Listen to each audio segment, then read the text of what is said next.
Oh my. Thank you very much for that fantastic welcome, that as hot and as passionate as it is frigid and bone-chilling it is outside.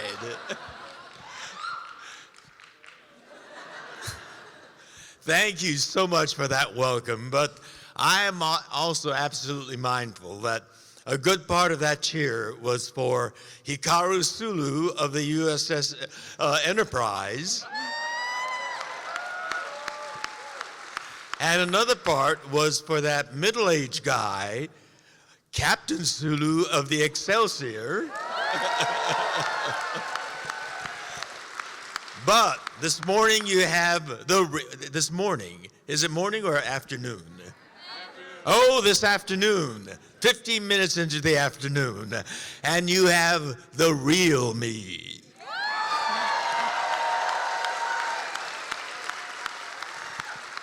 I'm George Takei of Los Angeles, California, and named after a king. Yes, I'm named after a king. My father was an Anglophile. He loved everything English.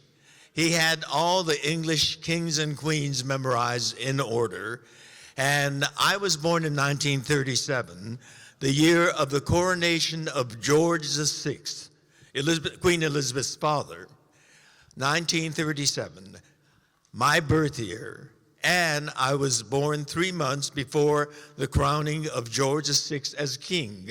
And my father thought it was very propitious that his son would be born the same year that the King of England was crowned, and hence my name, George. I'm a Japanese American named after a British king. So that may sound science fiction, and so here I am, for 53 years, identified proudly with a science fiction show called Star Trek.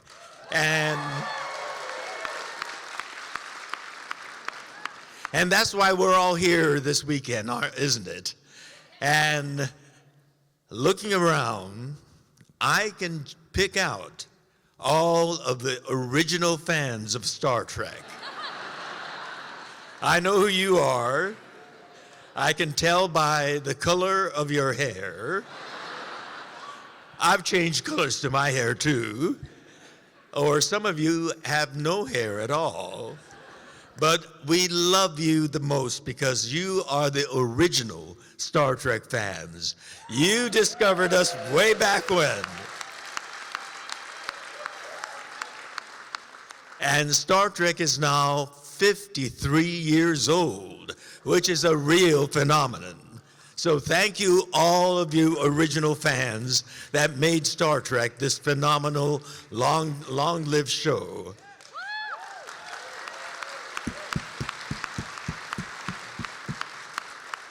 But the other thing about Star Trek fans is, you all saw the show, The Trouble with Tribbles.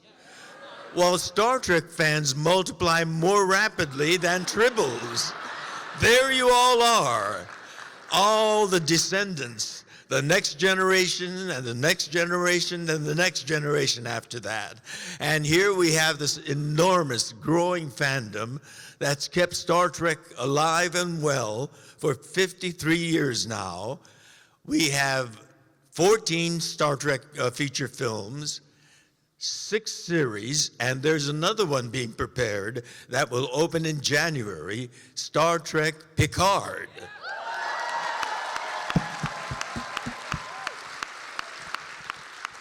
All of this phenomenon is thanks to you fans because of your devotion, your passion, your mania that's kept Star Trek going for all these many years as feature films, as new television spin-off series, as books, as action figures. I mean, I love my action figure. I still have pectorals like I never did. And the thing about 53 years with a show, there's this thing called gravity. And over the years, all of the flesh and muscle I had here have been pulled down by gravity to right here. I have a belly that I never thought I'd have. I used to call it abs, and now it's a pot. But thank you all very much for this incredible longevity.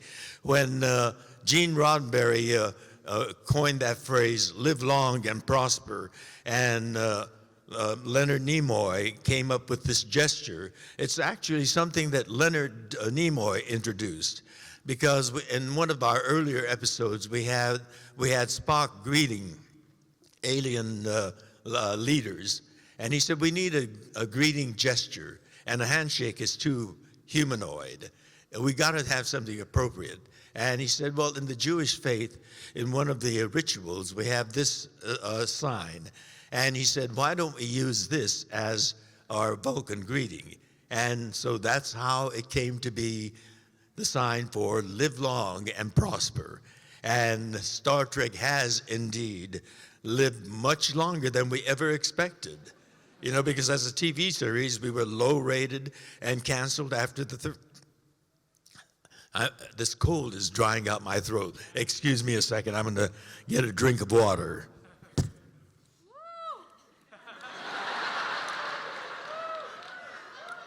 Even my drinking gets a whoo.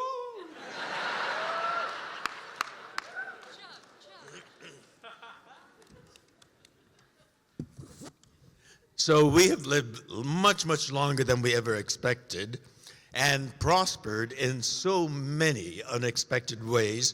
One of them being the growth of fandom to all of you. And because of that huge fandom, you have given us a gift that we never thought we'd have.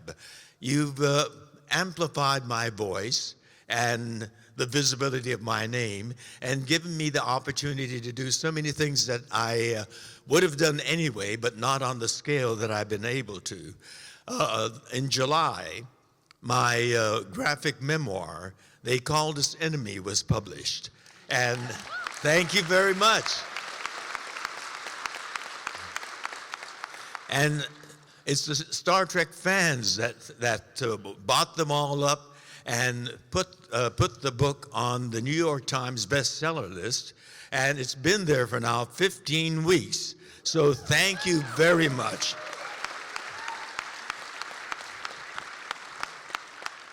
It's the story of my childhood that we tell as a graphic memoir or comic strip or manga, as they say in Japan. And I wanted to tell it in this form because I was a 5-year-old kid when the soldiers came to take us away. We had nothing to do with Pearl Harbor. We're Americans. My mother was born in Sacramento, California. My father was a San Franciscan, and they met and married in Los Angeles, and that's where I was born. And yet, because Pearl Harbor was bombed, and because we look exactly like the people that bombed Pearl Harbor, we were rounded up with no charges, no trial, a complete violation of our justice system. The main pillar of our justice system is due process. That just disappeared. And we were put into barbed wire prison camps. And I wanted to share this story, particularly with young people. And that's why I did it as a comic strip, because that's very accessible to young people. Because preteens, teens, and young adult readers are going to be the voters of tomorrow, and the movers and shakers of tomorrow, and maybe run for office in the future. And we need an America of informed people that know the history of this country, and particularly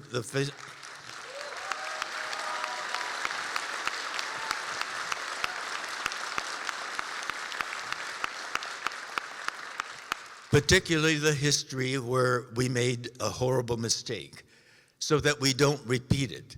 But the chilling thing is that we are making the same mistake again at our southern borders. And so I'm hopeful that by having more Americans know this story, that we will be a better America in the future. And so I published that book with that hope, and I thank all of you Star Trek fans, because you're the ones that gave it that momentum to become a New York Times bestseller. So from the bottom of my heart, thank you very much for your support on this project.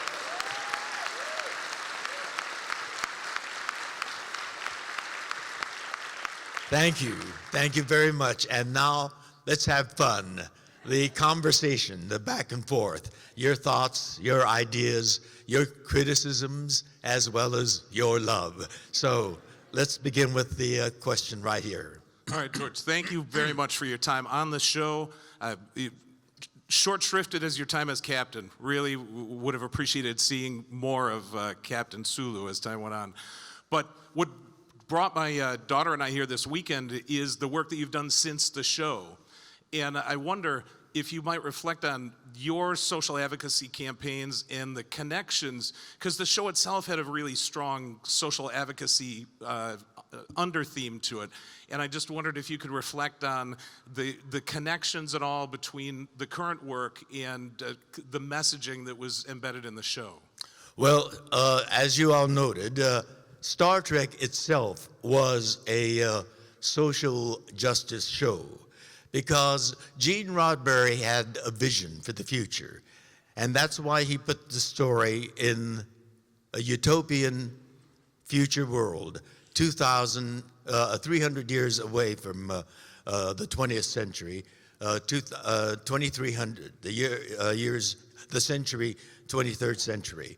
And he wanted to show that by that time, we have grown and improved as Earthlings, and seeing ourselves not as a divided group, but as members of this planet, Earth people. He said the Starship Enterprise was a metaphor for Starship Earth, and this starship's strength lies in its diversity, coming together and working in concert as a team. People from one part of this planet called Africa, another part called of Europe, another part called North America, South America, and Asia, all working together. And that's why you saw the show, the Bridge of the Enterprise, reflecting that diversity. We said the strength was in its infinite diversity in infinite combinations. And so that was the vision at that time. He cast accordingly, and many of the stories were really telling global stories, but with alien beings. And that we were hoping would give inspiration to the times, because the 1960s was a turbulent time in America. We had the civil rights movement going on. We had the Vietnam War going on, which was dividing this country. Half the country supported the war in Southeast Asia, and the other half were strongly opposed to it and working for peace. And so it reflected the division and turmoil of that time. We had a president that was assassinated. We had his brother, an attorney general, that was assassinated. The leader of the civil rights movement, Dr. Martin Luther King, was assassinated. And so metaphorically, we were reflecting that reality. So we were talking about the future of the world in the context of the reality of the times back in 1960. And that idea, I think, is what caught on. And it gave all of us who were privileged to be a part of the cast to be able to participate as individuals. I was involved in the peace movement at that time, and I joined a Hollywood a peace organization called the Entertainment Industry for Peace and Justice, EIPJ. And I worked with people like Jane Fonda and Donald Sutherland on the peace movement. And that movement carried over into when the movement began in the Japanese American community for an apology from the United States government and a redress, and I became active in that. I went to Washington and lobbied the Congress people. I testified at a congressional commission, and in 1988, more than 4 decades after our imprisonment, President Ronald Reagan, on behalf of the United States, apologized for that grave mistake that the country made, which to me said an awful lot. It may have taken 4 decades, but this country was big enough and confident enough to recognize a mistake and own up to it and apologize for it. And that's the America that inspired me to be the activist that I am. And so I think this is something that we all have a responsibility to do. We're all members of the American community, and we have our responsibility to work to make it a better democracy and a truer democracy. And so I've been active in the civil rights movement. I've been active in the LGBT movement, and that came late in my life. I was well into my maturity. I was in my 60s when I came out. The reason I was against the times. Thank you.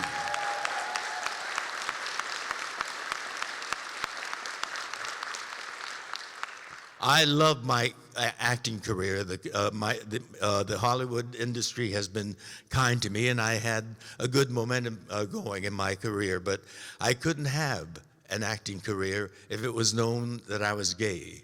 So I was protecting my career in staying closeted. But in 2005, when the California State Legislature did something really amazing, they passed the marriage equality bill for the first time. State legislature, the people's representatives, state senate and the state assembly passed the marriage equality bill.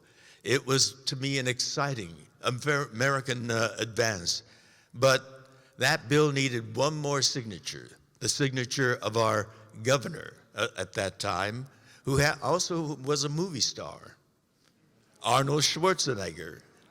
When he ran for governor, he ran by saying, "I'm from Hollywood. I've worked with gays and lesbians. Some of my friends are gays and lesbians." So I thought surely he might sign the bill. But I also knew that he was an arch conservative, and he might not. And sure enough, when the bill landed on his desk, he vetoed it. And that got me so angry that I decided, Brad and I talked about it, and we decided it's time. And I talked to the press for the first time as a gay man, and I blasted Schwarzenegger's veto.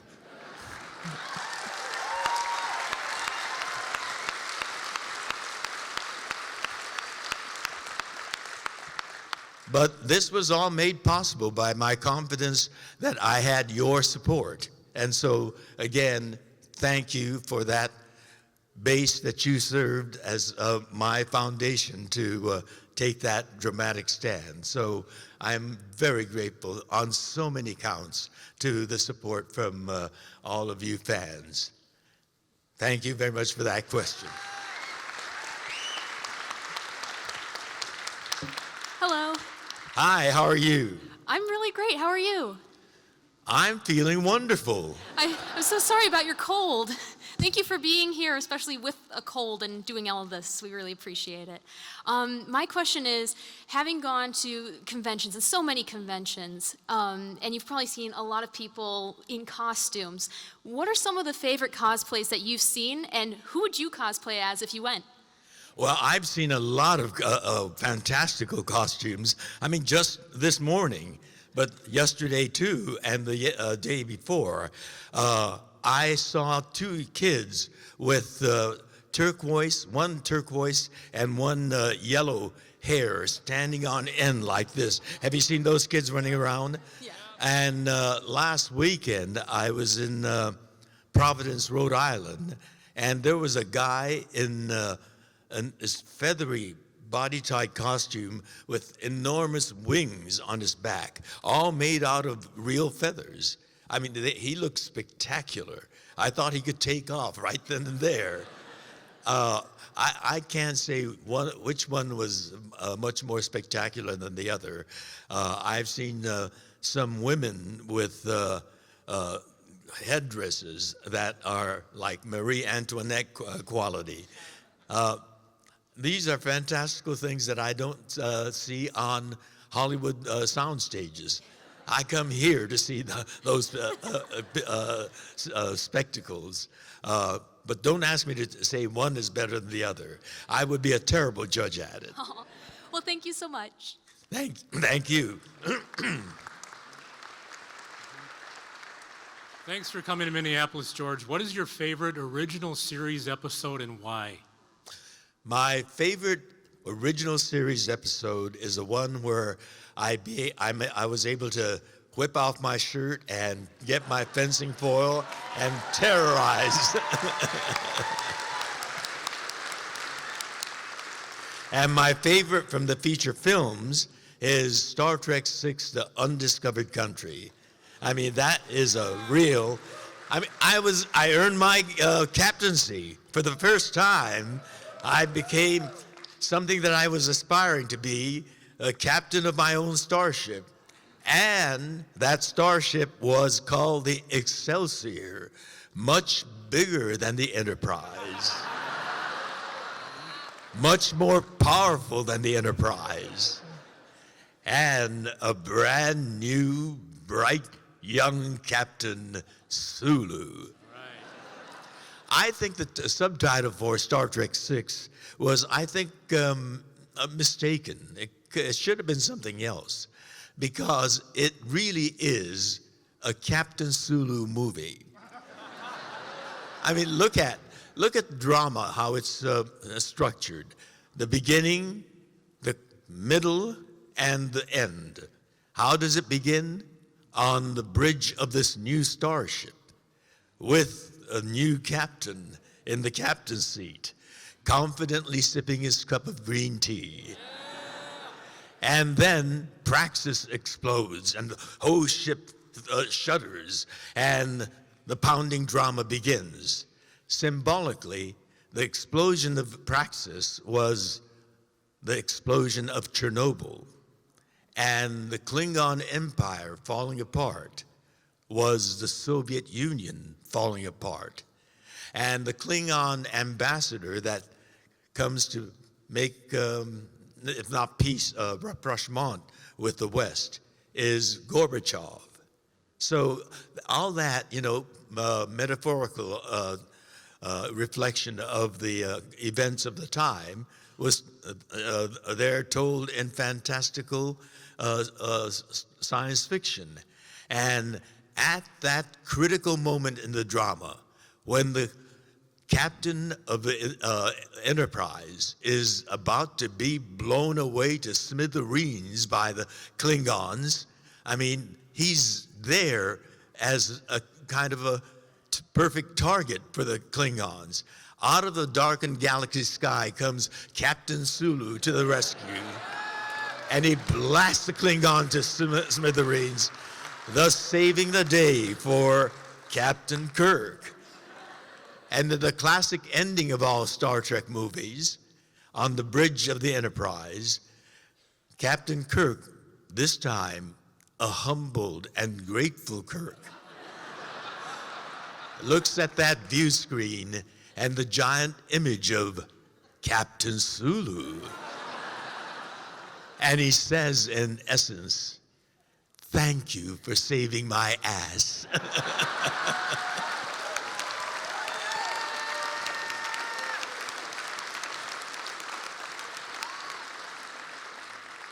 And then and Captain Sulu looks down and says, "Good to see you in action one more time, Captain." And he blasts off, and there's an awestruck McCoy and Scotty looking at that ship going. And McCoy says, "By God, that's a big ship." But Scotty, with a twinkle in his eyes, says, "Hey, but not so big as her captain, I think." That is a Captain Sulu movie.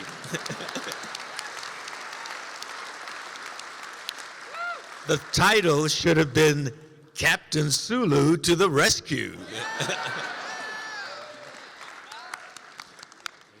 Thank you very much. Thank you. I think you'd be a better captain than Captain Kirk anyway. I heard a few boos.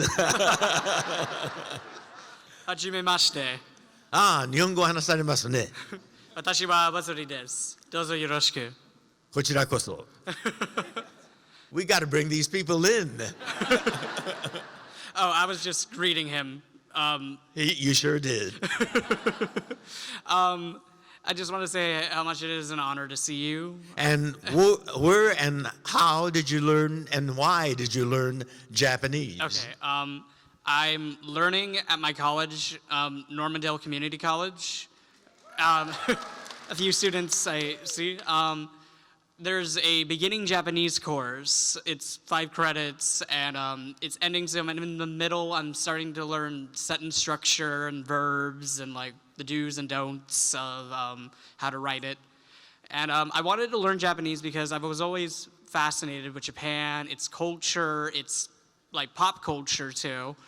And I don't know, I've always felt kind of a connection with it. And God, I'm tearing up. Well, I think I know what you mean because it is a fascinating culture, and like my latest publication, They Called Us Enemy, is done in manga style, as the Japanese call it, Amazing. Comic strip. And I had to learn Japanese. My grandmother spoke Japanese, but my parents also sent me to Japanese language school on Saturdays. You didn't like it. I hated it. I mean, all the other kids are out playing on Saturdays, and why do I have to go to school on Saturdays as well? But now I'm grateful because it's a professional asset as well as when we travel to Japan. Well, when Brad and I go to Japan, he uses me as his own personal translator. I got to work when we travel to Japan, but it's become being able to speak Japanese is a professional asset as well, because how many of you saw me in the series Heroes? Yeah! Thank you very much.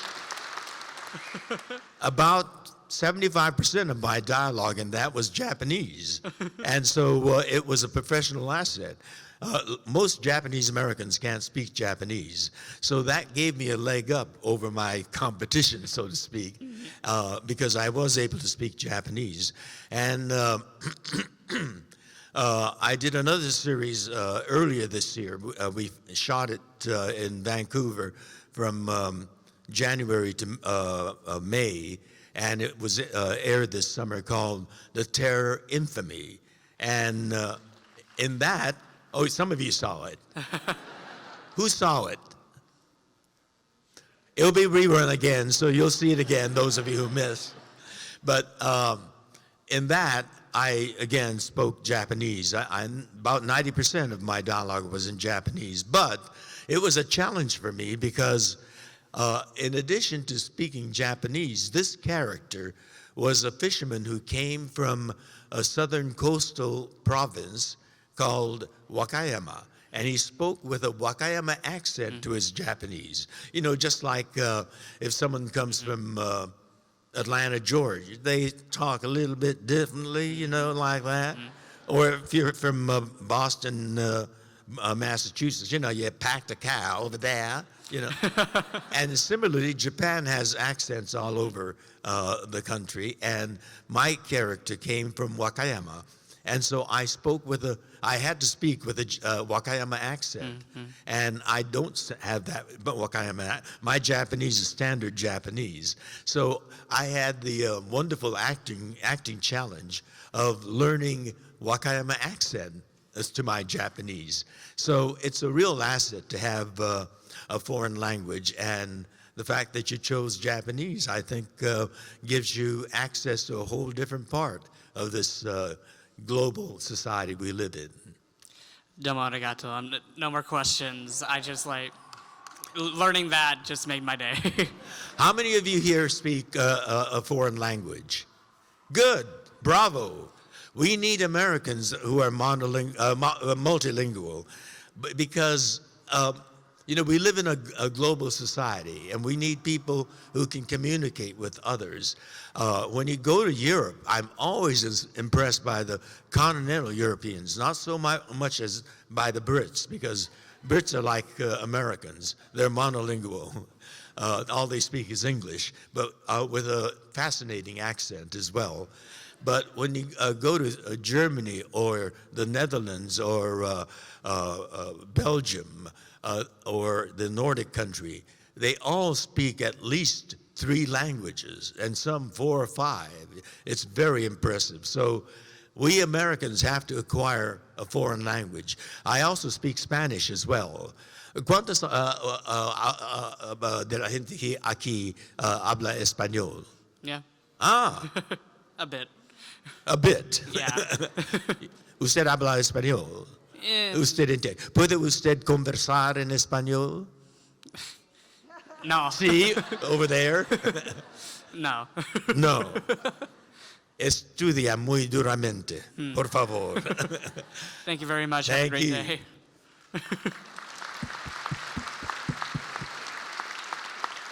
He's got a baby on his back. Yeah.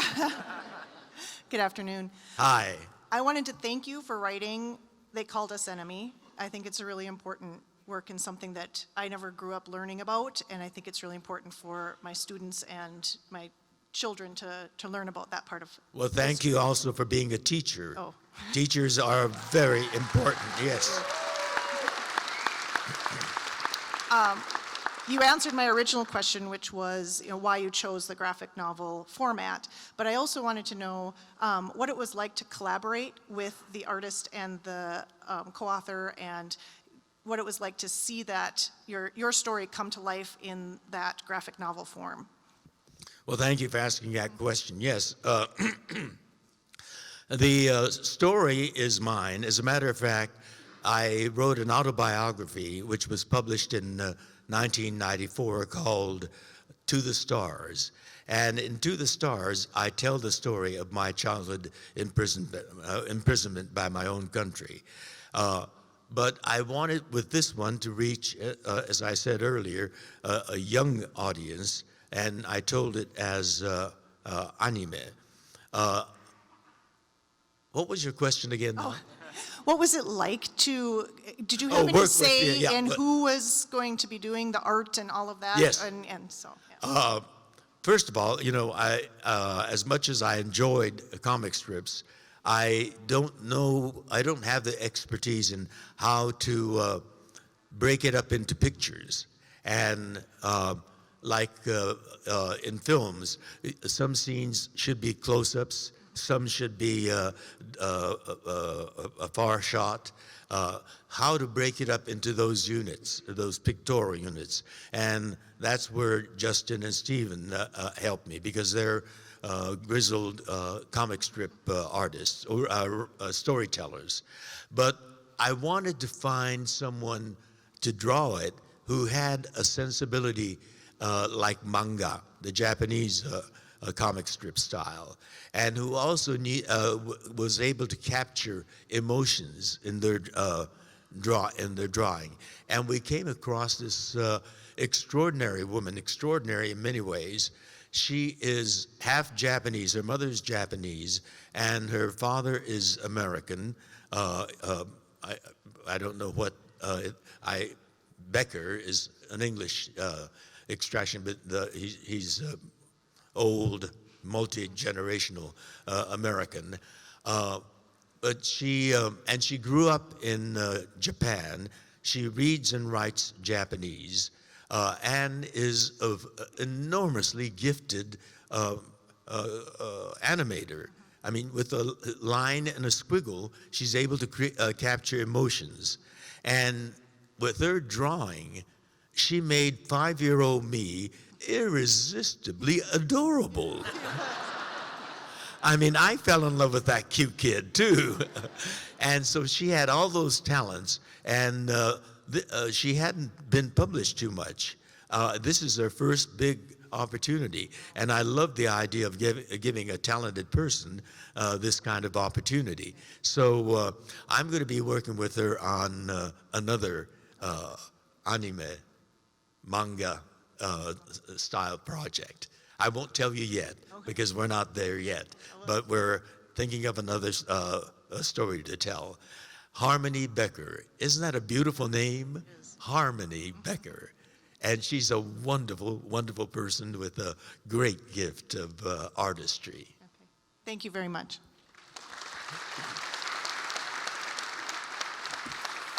Afternoon.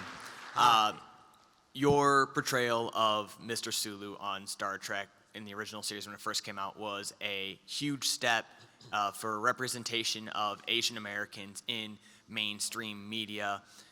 Your play, Allegiance, you've really continued to push the acceptance of multiculturalism within the mainstream media. So my question is, what's been your perception from when you first got into the industry to now? How have you seen the portrayal and inclusion of people of color change over that time? Well, specifically, the portrayal of Asian characters was what concerned me, because my father, when I had this discussion with my father about my pursuing an acting career, he said, do you look at television, look at movies, look at Broadway theater, how Asians and Asian Americans are portrayed. They're either silent servants or buffoons or villains. Is that the kind of work you want to be doing? I said, no, Daddy, I am going to change it. Arrogant me, you know. But he said, you know, they're all stereotypes. And how are you going to change it? And he says, I am going to talk to them and educate them, the writers and directors, and I'm going to play my part in changing them. Of course, that was a little too naive on my part. It takes people like Gene Roddenberry, people who have a mission to reflect American society in all its diversity. And I was blessed in meeting up with and getting cast by Gene Roddenberry in that role. And so it's the luck of this arrogant kid who thought he was going to change the world, meeting up with this amazing visionary man, Gene Roddenberry, and to be selected by him to tell his vision of how, the kind of world that he saw. It wasn't just the Asian image, which I was involved with. He wanted to show the diversity of America as its strength. And so he had an African character. And actually, when we filmed the pilot, Nichelle wasn't with us. It was a African-American man who played the African role. Lloyd Haynes played the African-American member of Starfleet. But after the series was sold, he got cast in another series in a lead role called Room 222, as in the lead role. So he left Star Trek, and that's where Nichelle joined us to play Uhura when we began the first season. The captain was supposed to be North American, and he was played by Bill Shatner, a Canadian from Montreal. And Europe was represented by a Scottish engineer, played by another Canadian, Jimmy Doohan from Vancouver, British Columbia. And there's an interesting story to Jimmy Doohan.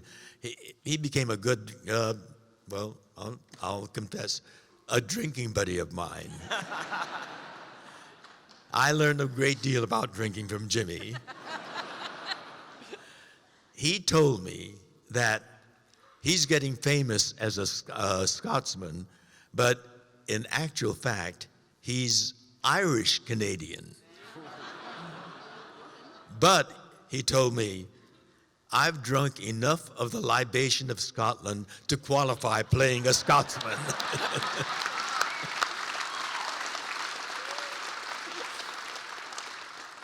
And I was witness to it. I can vouch for him. He qualified. And so Europe was represented by the Scottish engineer, and I was cast to represent Asia, that huge, vast part of this planet. But the problem that Gene Roddenberry had was Asian surnames are all nationally specific. Tanaka is Japanese, Wong is Chinese, Kim is Korean, and 20th century Asia was turbulent with warfare, colonization, and revolution. And he didn't want to suggest taking sides or suggest all that warfare. He wanted to find a name that suggested all of Asia. That was his challenge. And so he had a map of Asia pinned on his wall. And one afternoon he was staring at it, trying to get some inspiration for a name for this Asian character.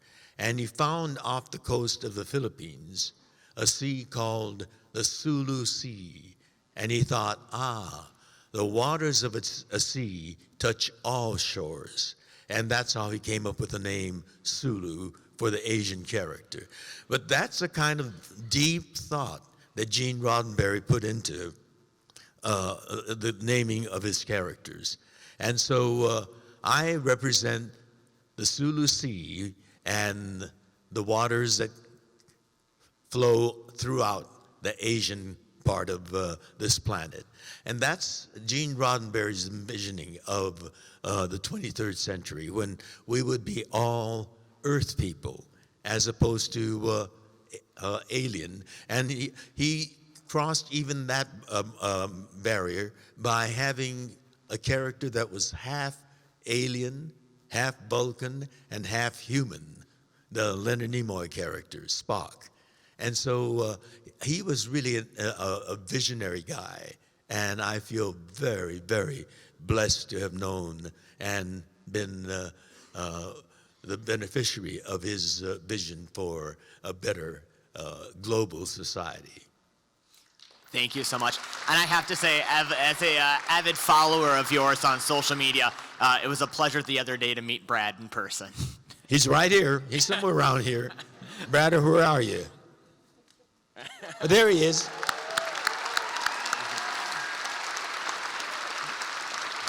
Again, thank you so much. Thank you.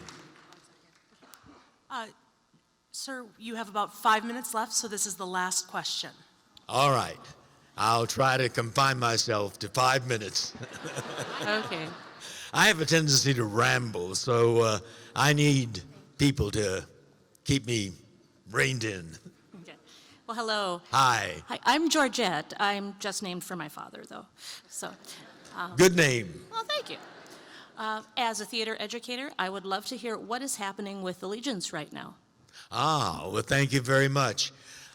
We developed Allegiance because I've been talking about the internment of Japanese Americans, and we've, I've gone to universities throughout the country. As a matter of fact, 3 weeks ago I was in England at Cambridge, where I talked about the imprisonment. But we also founded a museum so that this story, this chapter of the Japanese American experience will not be forgotten. That with a museum, that the story will survive those who experienced it. And I'm the last of the generation that went through that imprisonment. And so we founded a museum. But I wanted to tell that story emotionally, to hit people right here in their in the heart. And so I thought the best way to tell that story was is with music. as a musical. And we found a fantastically gifted composer lyricist, Jay Kuo. And so we developed it as a musical. We played first in San Diego at the very respected regional theater, the Old Globe Theater. It's been there in San Diego for about 70 years, or more than that now. And we were a box office smash there. We hold the record of the biggest box office production in San Diego. Nice. Yes, we're very proud of that. And from there, we went to Broadway with that gorgeous singer, Lea Salonga, as a female lead, and Telly Leong, a wonderful singer in the male role. And we were able to reach a wonderful audience, big audience there in New York. But we wanted that story to be seen all across the country. So before we closed, we filmed it using filmic techniques with multiple cameras in the theater and a crane. And we screened it for one of these one-night-only screenings. But we want to get more mileage out of the story of Allegiance. And so we have negotiated a deal to get a DVD made of it.